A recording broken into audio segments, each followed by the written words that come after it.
नमस्कार मित्रों, स्वागत है हमारी क्लास में। आज हम लोग देखने वाले हैं कक्षा 8 का जो मॉडल पेपर है प्रारंभिक शिक्षा पूर्णता प्रमाण पत्र परीक्षा 2026 के लिए, जो कि राजस्थान की RSC-RT उदयपुर के द्वारा निर्मित किया गया है। विज्ञान के इस मॉडल पेपर में को हम शुरू करने वाले हैं, तो चलिए शुरू करते हैं। हमारा पहला सवाल है, इसमें पहला क्वेश्चन कह रहा है कि निम्न में से एंटीबायोटिक नहीं है, यानी कि आपको बताना है कि इनमें से कौन एंटीबायोटिक नहीं है। पहला ऑप्शन है स्ट्रेप्टोमाइसिन, दूसरा है राइजोबियम, तीसरा है टेट्रासाइक्लिन, चौथा है एरिथ्रोमाइसिन। तो आप लोगों को पता होगा जो स्ट्रेप्टोमाइसिन है, टेट्रासाइक्लिन है और एरिथ्रोमाइसिन है, ये तीनों ही एंटीबायोटिक हैं। जबकि हमारा जो राइजोबियम है, ये जीवाणु हैं जो कि हमारे जो पौधे हैं उन पौधों की जड़ों में पाए जाता है। ठीक है, अगला क्वेश्चन देखते हैं। अगला क्वेश्चन है पंचमढ़ी जैव आरक्षित क्षेत्र में साल, जंगली आम के पेड़ विशेष रूप से पाए जाते हैं। यह वनस्पति जगत में किसका उदाहरण है? तो आपको बताना है किसका उदाहरण है ये। वनस्पति जात, प्राणी जात, विशेष क्षेत्रीय स्पीसीज या जैव मंडल। तो आप लोगों को पता है होगा कि ये जो साल और जंगली आम हैं वो किस प्रकार की स्पीसीज हैं। ये विशेष क्षेत्रीय जातियाँ हैं। विशेष क्षेत्र यानी कि वो पंचमढ़ी जैव आरक्षित क्षेत्र में ही पाई जाती हैं। अगला क्वेश्चन है इसके साइकिल के हैंडल, रिम को चमकदार बनाने के लिए किस धातु का लेपन किया जाता है? ए चांदी, बी तांबा, सी क्रोमियम, डी लोहा। तो इसका सही जवाब होगा क्रोमियम। कि क्रोमियम जो है वो साइकिल के हैंडल, रिम और भी बहुत सारी वस्तुएं हैं, जिसमें मोटरसाइकिल के टायर हैं, गाड़ियों के बाहरी चादर हैं, उन सबको उस सब के ऊपर क्रोमियम का लेपन किया जाता है। अगला प्रश्न है किसी आवेशित वस्तु से आवेश को धरती में भेजने की प्रक्रिया है क्या है? यानी किसी भी आवेशित वस्तु से आवेश को पृथ्वी में भेजने की प्रक्रिया को क्या कहते हैं, ये बताना है।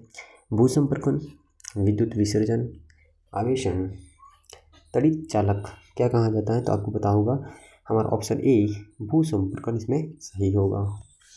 अगला सवाल है थैलियों में आने वाला दूध संदूषित नहीं होता, इसका क्या कारण है? पाश्चरीकरण, खाद्य विषाक्तन, प्रतिरक्षण, संक्रमण। तो थैलियों में आने वाला दूध खराब क्यों नहीं होता है? तो आपको पता होगा क्योंकि दूध का पाश्चरीकरण किया जाता है। ठीक है, अगला क्वेश्चन है हमारा। अगला क्वेश्चन कह रहा है कि जब किसी व्यक्ति के वस्त्र आग पकड़ ले तो आग बुझाने के लिए क्या उपयुक्त होगा, क्या सही होगा? पेट्रोल डालना, अल्कोहल डालना, डीजल डालना या कंबल से ढकना। तो आपको दिख ही रहा होगा इसमें ऑप्शन में ये तीन ऑप्शन, पहला, दूसरा, तीसरा तो गलत ही होंगे और चौथा ऑप्शन इसमें सही होगा, कंबल से उसे ढक देना चाहिए। अगला क्वेश्चन है हमारा। अगला क्वेश्चन कह रहा है कि ट्रैफिक सिग्नल लाइट में प्रकाश के लिए LED का उपयोग बढ़ रहा है, क्यों? यह अधिक महंगा है, इसमें अधिक ध्यान की आवश्यकता होती है, यह अधिक अवधि तक कार्य करता है, यह सुंदर होता है। तो आप लोगों को पता होगा कि LED बल्ब का उपयोग इसलिए ज़्यादा बढ़ गया है क्योंकि ये बहुत ही लंबे समय तक कार्य करता है। ठीक है, अगला क्वेश्चन है विश्व उष्णन के प्रभाव से कथन दिया है। पहला, समुद्र का जलस्तर बढ़ रहा है, दूसरा, हिमनद पिघल रहे हैं। अब इसमें ऑप्शन बताना है कि केवल कथन 1 सही है, केवल कथन 2 सही है, केवल कथन 1 और 2 दोनों सही है और चौथा है कि दोनों ही गलत हैं। तो यहाँ पर दिख रहा है कि विश्व उष्णन से समुद्र का जलस्तर बढ़ रहा है और हिमनद भी पिघल रहे हैं, तो दोनों ही ऑप्शन यहाँ पर हमारे लिए सही हो जाने वाले हैं। ठीक है, अगला क्वेश्चन है सेक्शन बी में पेट्रोल के कोई दो उपयोग बताने हैं। तो पहला उपयोग तो ये हो जाएगा कि पेट्रोल वाहनों के ईंधन को चलाने में काम में लिया जाता है। ठीक है, और दूसरा ये हो जाएगा कि जो डाई क्लीनिंग है, उन डाई क्लीनिंग में भी पेट्रोल का इस्तेमाल किया जाता है। ठीक है, अगला क्वेश्चन देखते हैं। अंडप्रेचक और जरायु जंतुओं में अंतर लिखने हैं।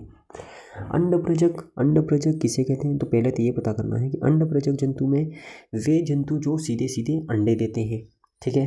और जरायुज में वे जंतु आते हैं जो शिशु को जन्म देते हैं, ठीक है। अंडप्रजक में उदाहरण में आप लिख सकते हो मेंढक, मछली, पक्षियों में भी विशेष रूप से गोरैया, कोयल, मोर वगैरह, ठीक है।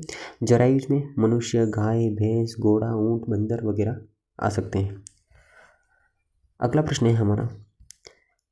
प्रश्न है जल की मितव्ययता से उपयोग करने के लिए सिंचाई की कौन सी विधियाँ काम में ले सकते हैं? यानी कि जल की मितव्ययता से उपयोग करने के लिए सिंचाई की कौन सी विधियाँ काम में ले सकते हैं? तो दो विधियाँ हैं। एक तो हम ले सकते हैं बूंद बूंद सिंचाई प्रणाली, और दूसरा हो सकता है फव्वारा सिस्टम यानी छिड़काव तंत्र, ठीक है। अगला क्वेश्चन देखते हैं हम लोग। अगला क्वेश्चन है कि ट्रैक्टर के टायरों में अधिक बड़े खांचे क्यों बनाए जाते हैं? ट्रैक्टर के टायरों में अधिक खांचे क्यों बनाए जाते हैं? तो आपको पता होगा कि जो ट्रैक्टर होता है वो विशेष तौर पे पथरीले, कंकड़ और मिट्टी वाली सड़कों पे चलता है, और वहाँ पर अगर मिट्टी है तो घर्षण की मात्रा कम होगी, और सीधी सी बात है घर्षण कम होगा तो टायर वहाँ से फिसल सकता है, आगे गाड़ी बढ़ेगी नहीं। तो इसलिए टायर जो है ट्रैक्टर के टायर होते हैं उसमें बड़े खांचे बनाए जाते हैं, ठीक है। अगला क्वेश्चन देखते हैं। आपको ट्रू एंड फॉल्स में जवाब देना है कि वनस्पति के धीमे प्रक्रम द्वारा कोयले में परिवर्तन को परिष्करण कहते हैं। धीमे प्रक्रम द्वारा कोयले में परिवर्तन को परिष्करण कहते हैं। तो आपका ये सवाल होगा गलत हो जाएगा, फॉल्स है ये। क्यों? क्योंकि मृत वनस्पति के धीमे प्रक्रम द्वारा कोयले में परिवर्तन को हम कार्बनीकरण कहते हैं, ठीक है। दूसरा देख लो, एलपीजी गैस का उपयोग घरों और उद्योगों में ईंधन के रूप में किया जाता है। तो ये सही होगा, ट्रू है आपका। अगला देख लेते हैं। तीसरा है पेट्रोल डीजल बचाने के लिए गाड़ी तेज़ चलानी चाहिए। अगर पेट्रोल डीजल बचाना है हमें गाड़ी तेज़ नहीं चलानी, धीरे चलानी चाहिए। इसका मतलब ये भी सवाल फॉल्स है, गलत है। अगला है पेट्रोल के विभिन्न संघटकों को पृथक करना कार्बनीकरण कहलाता नहीं, ये कहलाता परिष्करण। इसका मतलब ये भी गलत जवाब है, ठीक है। अगला क्वेश्चन देख लेते हैं। अगला क्वेश्चन दिया है कि कोष्ठक में दिए गए विकल्पों में उचित विकल्प का चयन कर रिक्त स्थानों की पूर्ति करनी है। तो आपको कोष्ठक में जो विकल्प दिए गए हैं उन्हें दो विकल्प में से एक विकल्प को सेलेक्ट करके आपको बताना है। तो 2,4-D एक क्या है? तो आप लोगों को पता गया होगा 2,4-D DDT और 2,4-D दोनों ही एक प्रकार के क्या हैं? खरपतवारनाशी हैं, ठीक है। अगला क्वेश्चन है रिक्त स्थान है तथा रिक्त स्थान है कृषि औजार है। तो आप लोगों को पता होगा कि कुदाली और जो सीड ड्रिल है दोनों कृषि के औजार हैं, जबकि उर्वरक कृषि करते हैं तो उर्वरक इसमें डाला जाता है, ठीक है। तो उर्वरक नहीं होगा इसमें। अगला है खाद की अपेक्षा उर्वरक में जल धारण क्षमता क्या होती है? तो आप लोगों को पता है कि खाद की उर्वरक जल धारण क्षमता ज़्यादा होती है, जबकि वो यहाँ पूछ रहा उर्वरक में जल धारण क्षमता, तो बताना है आपको कम होगी, ठीक है। अगला क्वेश्चन है मिट्टी में पोषक की पूर्ति किसके द्वारा की जा सकती है? तो फसल चक्रवानी फसल हमें बदल बदल के करनी चाहिए, ठीक है। अगला क्वेश्चन देख लेते हैं। अगला क्वेश्चन है वायुमंडल में सल्फर और नाइट्रोजन के ऑक्साइड फसल और भवनों के लिए किस प्रकार हानिकारक है? तो आप लोग को पता होगा कि वर्तमान में पर्यावरण प्रदूषण और वायु प्रदूषण विशेष तौर से बढ़ रहा है, जिससे नाइट्रोजन और सल्फर के ऑक्साइड जो हैं सल्फर हैं इनके ऑक्साइड वायुमंडल में वर्षा के जल के साथ क्रिया करके ज़मीन पर आते हैं और ये हमारे भवन और फसलों को नुकसान पहुंचाते हैं, ठीक है। अगला क्वेश्चन है हमारा। अगला क्वेश्चन कह रहा है मोमबत्ती और कोयले के जलने में अंतर स्पष्ट कीजिए। देखो मोमबत्ती और कोयले के जलने में अंतर, तो मोमबत्ती जब जलती है तो ये धीमे धीमे जलती है और इसमें राख नहीं बनती है, जबकि जब कोयला जलता है तो कोयले का धुआं भी निकलता है और इसमें राख भी बनती है, ठीक है। तो कोयला प्राकृतिक या फिर हम कह सकते हैं जीवाश्म ईंधन है, और मोमबत्ती वो जीवाश्म ईंधन तो नहीं है लेकिन कृत्रिम तौर से बनाई जाती है। ठीक है, अगला क्वेश्चन देख लो। अगला क्वेश्चन है हमारा, अगला क्वेश्चन क्या कह रहा है कि गोइटर रोग से क्या अभिप्राय है। तो आप लोगों को पता होगा गोइटर रोग से क्या अभिप्राय है। तो जब हमारे गले के अंदर जो थायराइड ग्रंथि है, उस थायराइड ग्रंथि से हार्मोन निकलता है थायरोक्सिन। अब इसके लिए आयोडीन ज़रूरी है। अगर आयोडीन की मात्रा हमारे शरीर में कम हो गई, आयोडीन की मात्रा कम हो गई, तो आयोडीन की मात्रा जब कम हो जाएगी तो उस व्यक्ति को रोग हो जाएगा गोइटर रोग। ठीक है, गोइटर रोग। अगला क्वेश्चन है किशोरावस्था में लड़कों की आवाज़ लड़की से भारी होने का कारण क्या है। यानी कि लड़कियों की आवाज़ भारी पतली होती है जबकि लड़कियों की आवाज़ भारी होती है। ऐसा क्यों होता है। तो इसका कारण है कि जब किशोरावस्था में लड़कियों और लड़कियों का विकास होता है उस समय जो हमारा वोकल कॉर्ड है या वाक तंतु है उसकी लड़कों में मोटाई बढ़ जाती है जिससे आवाज़ भारी आती है, जबकि लड़कियों में वो पतला होता है वाक तंतु, जिसकी वजह से आवाज़ पतली आती है। अगला क्वेश्चन है घर्षण बल एवं गुरुत्वाकर्षण बल में अंतर लिखो। घर्षण बल और गुरुत्वाकर्षण बल में अंतर। तो आप लोगों को पता है घर्षण बल होता है दो वस्तुओं के आपस में गति करने को या फिर दो वस्तुओं के आपस में रगड़ने से घर्षण बल लगता है, जबकि गुरुत्वाकर्षण बल किसी भी ब्रह्मांड की हर एक वस्तु पर गुरुत्वाकर्षण बल लगता है और वो अपनी ओर आकर्षित करती है। ये अपना गुरुत्वाकर्षण बल है। ठीक है, अगला क्वेश्चन देख लेते हैं। वायुमंडलीय दाब को सचित्र समझाइए। अब वायुमंडलीय दाब को बताने के लिए आप क्या कर सकते हो, चित्र बनाना है तो आप एक बोतल बना सकते हैं। इस प्रकार से आप बोतल बना लोगे और जैसे आप बोतल इस प्रकार से बनाओगे, अब इसमें कोई पानी भर दो, पानी भर देते हैं तो और इस पाइप के माध्यम से जब हम ढक्कन को खोलेंगे तो पानी निकलेगा और जब ढक्कन बंद कर देंगे तो पानी बंद हो जाएगा। तो ये इस प्रकार से आप वायुमंडलीय दाब को आप समझा सकते हो। ठीक है, अगला क्वेश्चन है आपका कॉलम 1 व कॉलम 2 का मिलान करना है। कॉलम 1 को कॉलम 2 से मिलान करना है तो मिलान कर लेते हैं। अमीबा क्या करता है, किस विधि द्वारा। तो आपको पता है अमीबा द्विखंडन के द्वारा जनन करता है। ठीक है, हाइड्रा है और ईस्ट जो है वो मुकुलन के द्वारा जनन करते हैं। मेंढक में कायांतरण पाया जाता है और ये आयोडीन होगा तो कायांतरण होगा। जरायुज मतलब जो शिशु को जन्म देते हैं वो जरायुज है। ठीक है, अगला क्वेश्चन देख लेते हैं। अगला क्वेश्चन है कि नींबू का रस विद्युत का चालक होता है, प्रयोग द्वारा समझाएं। तो आप लोग चित्र बनाओगे, एक पात्र लिया और इसमें हमने भर लिया नींबू का रस। ठीक है, अब इस नींबू का रस अब हमने इनको दो इलेक्ट्रोड से जोड़ के किसी बैटरी से हमने इस प्रकार से जोड़ दिया। तो जब हम इसमें विद्युत धारा प्रवाहित करेंगे तो इन इलेक्ट्रोडों के मध्य विद्युत का प्रवाह होगा, तो ये नींबू का रस जो है विद्युत का प्रवाह कर लेगा। ठीक है, अगला क्वेश्चन निर्वात, ठोस, द्रव, गैस, 4 तरीके हैं। इन चारों माध्यमों में ध्वनि के संचरण को अवरोही क्रम में व्यवस्थित करना है। अर्थात आपको ध्वनि सबसे ज़्यादा किस में होती है, फिर लास्ट में सबसे बताना है सबसे कम किस में होती है, यानी कि क्रम में। तो आप लोगों को पता है सबसे ज़्यादा ध्वनि का संचरण होता है वो होता है सबसे ज़्यादा ठोस में।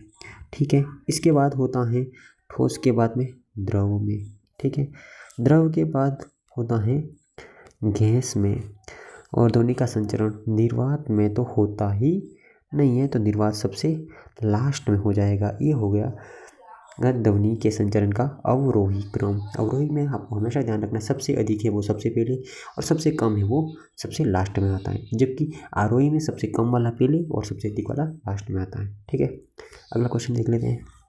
क्वेश्चन है कि आप भूकंप आने पर घर के बाहर हैं तब आप अपना बचाव कैसे कर सकते हैं। तर्क को सही उत्तर दें। यानी कि जब आप घर से बाहर हैं उस समय आप भूकंप आ गया तो आप क्या करेंगे। तो जैसे मान लें आप घर से बाहर हैं तो आपको क्या करना चाहिए। सबसे पहले जहाँ पर भी हैं वहाँ पर खुले मैदान में चले जाना चाहिए। पहली बात क्यों, क्योंकि आप अगर किसी बड़ी इमारत के पास या बड़े पेड़ पौधे के पास हैं तो भूकंप की वजह से आप उसके नीचे दब सकते हैं, तो आपको खुले मैदान में चले जाना चाहिए।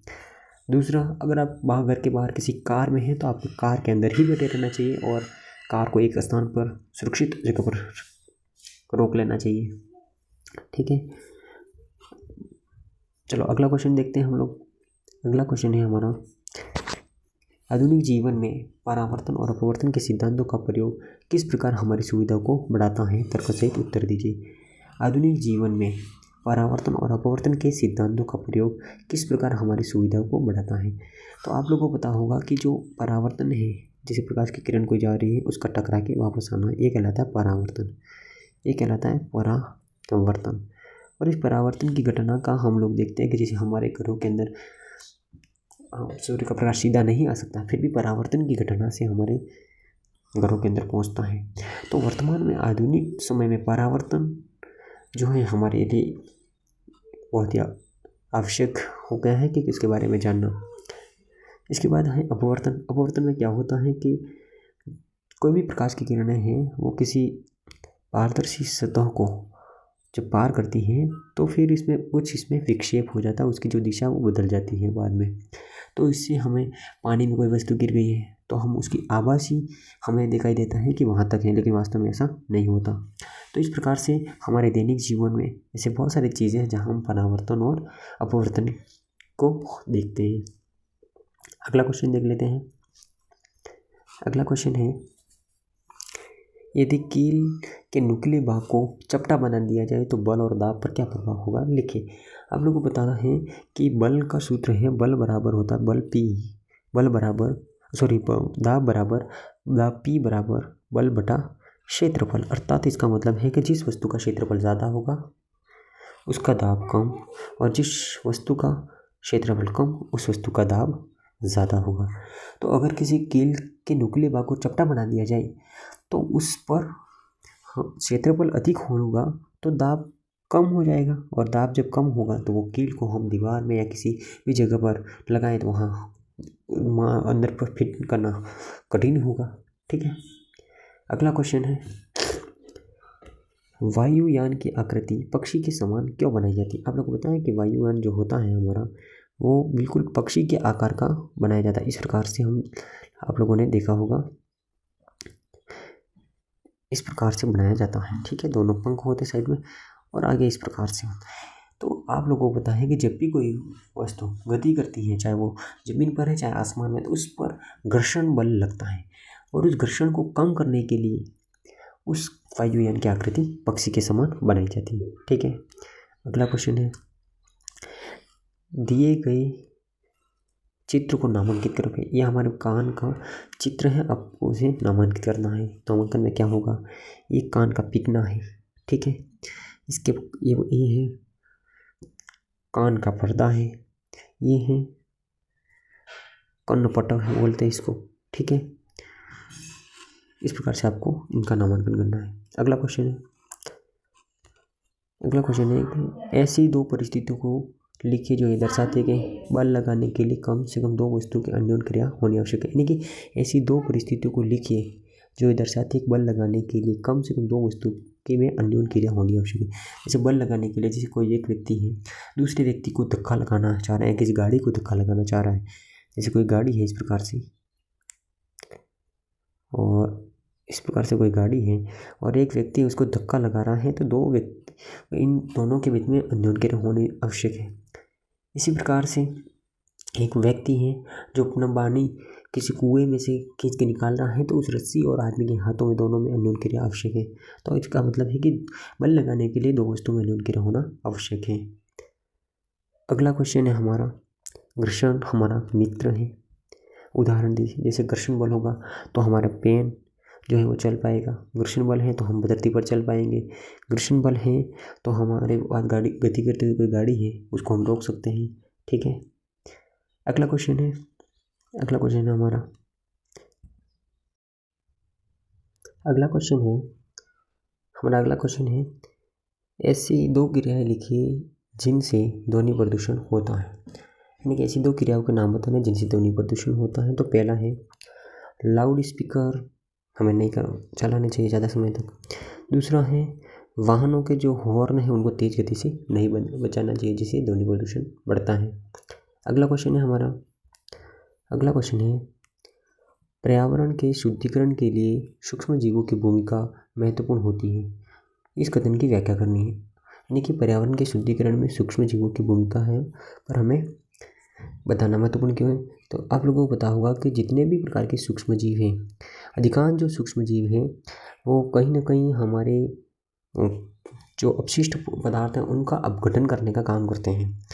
तो ये जो हमारे द्वारा कुछ वेस्टेज जो प्रोडक्ट होते हैं या फिर हमारे द्वारा जो अपशिष्ट पदार्थ फेंके जाते हैं उनको मिट्टी में मिलाने का काम करते हैं, जिससे हमारा पर्यावरण है वो शुद्ध रहता है। ठीक है, अगला क्वेश्चन है हमारा। अगला क्वेश्चन कह रहा है कि नियमित एवं विस्तृत परावर्तन का पृष्ठ की प्रकृति के आधार पर सचित्र वर्णन करना है। तो आप लोगों को पता होगा कि अगर कोई चिकना पृष्ठ है इस प्रकार से उस पर प्रकाश की कोई किरण गिरती है तो टकरा के सीधी मुड़ जाती है। यानी कि जब कोई प्रकाश की किरण किसी चिकने पृष्ठ पर गिरती है तो उसका सीधी टकराने के बाद सीधी दिशा में परावर्तित हो जाती है। तो ये वाला जो परावर्तन है यानी कि प्रकाश की किरणों का किसी चिकने पृष्ठ पर गिरकर एक ही दिशा में चले जाना, इसको बोलते हैं नियमित परावर्तन। दूसरा होता है विस्तृत परावर्तन। इसमें क्या होता है, जब कोई प्रकाश की किरण किसी खुरदरे पृष्ठ पर गिरती है तो सभी दिशाओं में या फिर अनेक दिशाओं में अलग अलग प्रकार से बिखर जाती है, उसको बोलते हैं हम लोग विस्तृत परावर्तन। ठीक है, इस प्रकार से बिखर जाती है। अगला क्वेश्चन देख लेते हैं। अगला क्वेश्चन है हमारा, राइजोबियम जीवाणु एवं विनाइट्रीकरण जीवाणु परस्पर विपरीत कार्य करते हैं, कथन का विश्लेषण करो। आप लोगों को पता होगा कि जो हमारा राइजोबियम जीवाणु है वो क्या करता है कि जो हमारी जो वायुमंडलीय जो नाइट्रोजन है, वायुमंडलीय नाइट्रोजन, उस नाइट्रोजन को मिट्टी में मिलाने का काम करता है, जिससे पौधों को फायदा होता है। और जो विनाइट्रीकरण जीवाणु है वो क्या करता है कि जो मिट्टी के अंदर नाइट्रोजन है उस नाइट्रोजन को नाइट्रोजन है या जो नाइट्रोजन के लवण है नाइट्रेट, उनको वापस वायुमंडलीय नाइट्रोजन में बदलने का काम करता है। अर्थात जो राइजोबियम है वो नाइट्रोजन का स्थिरीकरण करके नाइट्रेट में बदलता है, तो वही विनाइट्रीकरण जीवाणु नाइट्रेट को वापस नाइट्रोजन में बदलता है। इसका मतलब एक दूसरे के विपरीत ये दोनों कार्य करते हैं। अगला क्वेश्चन है हमारा प्रश्न है कि मानव नेत्र की संरचना में परिधारिका का एवं दृष्टिपटल की अवस्थी का देखने में संदर्भ में महत्व है, विश्लेषण करें। यानी कि आपको बताना है कि परिधारिका और जो दृष्टिपटल है वो किस प्रकार से देखने में महत्वपूर्ण है।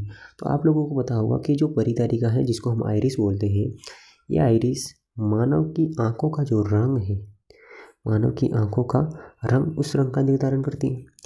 तथा साथ ही साथ जो परिधारिका है जो मानव लेंस की जो पुतली है, जो उस पुतली से अंदर आने वाले प्रकाश को भी ये नियंत्रित करती है। ठीक है, और जो रेटिना है या फिर जो दृष्टिपटल है वो क्या करता है कि हमारे मानव आँख के अंदर जो प्रतिबिंब बनता है वो बनता है रेटिना पर, और ये प्रतिबिंब जब बनेगा तो दृक् तंत्रिका के माध्यम से इसकी सूचना मस्तिष्क को देता है। ठीक है, ये आपका आंसर हो गया। अगला क्वेश्चन है जैव मंडल आरक्षित क्षेत्र में वाहन चलाते समय आपको किन किन बातों का ध्यान रखना चाहिए। अब कोई जैव मंडल आरक्षित क्षेत्र है, उसमें आप गाड़ी लेके गए तो आप लोगों को क्या ध्यान रखना है। तो सबसे पहले आप लोगों को ध्यान रखना है कि वहाँ पे ज़्यादा हॉर्न नहीं बजाना है। नंबर 2, वहाँ अंदर कचरा नहीं फेंकना है जैव मंडल आरक्षित क्षेत्र में। नंबर 3, वहाँ आप गाड़ी लेके गए तो गाड़ी से नीचे नहीं उतरना चाहिए। ठीक है। नंबर 4, आपको वहाँ किसी पेड़ पौधे या वन्य जीव को नुकसान नहीं पहुँचाना है। ठीक है, आपको इन चीज़ों का हमेशा ध्यान रखना है। ठीक है, अगला क्वेश्चन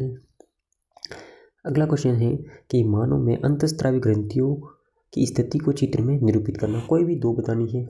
ठीक है, कोई भी 2 अंतःस्रावी ग्रंथि आप लोग कैसे बताओगे। जैसे आप लोगों को पता होगा कि मनुष्य के अंदर जो पिट्यूटरी ग्रंथि है यानी कि पीयूष ग्रंथि वो होती है मस्तिष्क में, यहाँ पे इसके आगे वाले भाग में यहाँ पे होती है पेनियल ग्रंथि। पीयूष से नीचे होती है हाइपोथैलेमस। आप कोई भी 2 बता सकते हैं। गले में होती है थायराइड ग्रंथि और पैराथायराइड भी होती है। इसके बाद सीने में होती है थाइमस ग्रंथि। इसके बाद किडनी के ऊपर होती है अधिवृक्क ग्रंथि। नर में होते हैं वृषण, मादा है तो वहाँ अंडाशय होता है। आप इस प्रकार कोई भी 2 बता सकते हैं। ठीक है, अगला क्वेश्चन है आपका अगला क्वेश्चन है, वन्य जीव अभ्यारण्य में भ्रमण के दौरान आवश्यक बातों की हेतु रूपरेखा का वर्णन। अगर आप वन्य जीव में भ्रमण के दौरान किन बातों का ध्यान रखना चाहिए, तो अभी आप लोगों को पिछले क्वेश्चन में ही बताया कि जैव मंडल आरक्षित वाहन चलाते समय, तो वैसी कुछ बातें आपको वन्य जीव आप भ्रमण के लिए गए तो वहाँ भी ध्यान रखनी है। तो नंबर 1 क्या ध्यान रखना है, वहाँ आपको कचरा नहीं फेंकना है, अपनी खुद की सेफ्टी रखनी है कि ऐसा नहीं हो जाए, अपनी खुद की सुरक्षा को ध्यान रखना है कि कहीं ऐसा नहीं हो कि हम कहीं गहरे जंगल में घुस जाए और कोई जानवर हमला कर ले। ठीक है। तीसरा, किसी भी ऐसी जगह या फिर ऐसे जगह जाने से हमें बचना है जहाँ खतरनाक जानवर रहते हो। ठीक है, या फिर हमारे इस प्रकार की सुरक्षा होनी बहुत आवश्यक है, हमें इस प्रकार से ध्यान रखना चाहिए। अगला क्वेश्चन है हमारा, किशोरावस्था के लिए आवश्यक संतुलित आहार को सूचीबद्ध करना है। तो किशोरावस्था में आप लोग को पता होगा कि मनुष्य को संतुलित, पहला तो याद रखना है, मनुष्य को संतुलित भोजन लेना आवश्यक है। अब किशोरावस्था में विशेष तौर पे किशोरावस्था के अंदर क्या होता है कि उन्हें विशेष प्रकार के पोषक तत्वों की आवश्यकता ज़्यादा रहती है। तो सबसे पहला लिखोगे आप, क्या लिखोगे संतुलित आहार में, कार्बोहाइड्रेट में आपको लिखोगे कार्बोहाइड्रेट गेहूँ, चावल, मक्का आदि से प्राप्त, बाजरा आदि से प्राप्त होता है। दूसरे में वसा लिखोगे, तेल और घी जैसे पदार्थों से प्राप्त होता है। ठीक है, मांस भी हो सकता है। तीसरा लिखोगे आप प्रोटीन में दालें हैं, हरी सब्जियां हैं, उनसे प्रोटीन मिलता है। ठीक है, दूध है, अंडे, पनीर वगैरह भी लिख सकते हो। चौथे में आप लोग लिखोगे विटामिन, विटामिन के लिए हरी सब्जियां लेना है। ठीक है, पांचवा ऑप्शन है, पांचवा में लिखना है खनिज लवण में हरी सब्जियां हैं, पत्तेदार सब्जियां हैं आदि आ जाते हैं। ठीक है, इसके बाद छठा आपको खाद्य रेशे, जिसमें आपको रेशेदार सब्जियों का सेवन ज़्यादा करना है। और सातवां ऑप्शन आपको उचित मात्रा में पानी भी पीना चाहिए। ठीक है, इसके साथ ही आपका ये पेपर यहीं समाप्त होता है। अगले पेपर को हम लेके आएंगे, तब तक के लिए धन्यवाद। पढ़ते रहिए, बढ़ते रहिए।